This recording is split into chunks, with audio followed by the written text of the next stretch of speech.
Parang dito ko nakatasing na. Talagang idol ko sa lahat. In fairness, no, ngayon ako nang kitang pink na Shih Tzu. Oo, diba? Ang luwag ng shoes na. Bakla na si Wamus. Bakla na ako si Wamus. Si Wamus, iniwanan na ang pagbablog. Sumali na lang sa Bisyaka.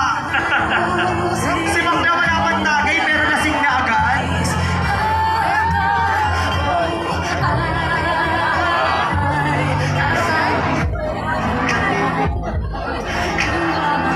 Ah! May flying kiss ka pa, ang baho ah. Ang daming aura ni Boyong dun ah. Okay, maraming salamat. Ano te? Ay, hindi pa ba? Alam ko tapos na. Ah! Taray!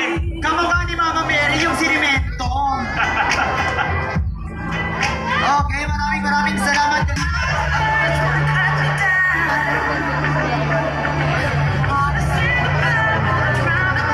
Ay, padaanin po natin. Galit to, galit. Ito yung baklang matatang matigunog nilalabanan. Ah!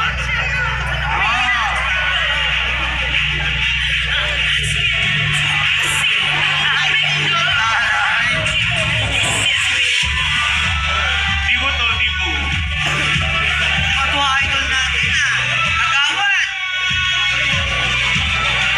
Tuwa ka sa puwet ah, kagawad. Idol. Oh, may pagganyan-ganyan ka pa ah.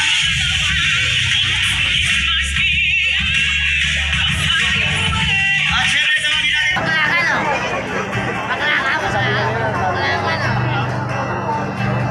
Our contestant number 10 is wearing a pink gown inspired by Lenny Robredo.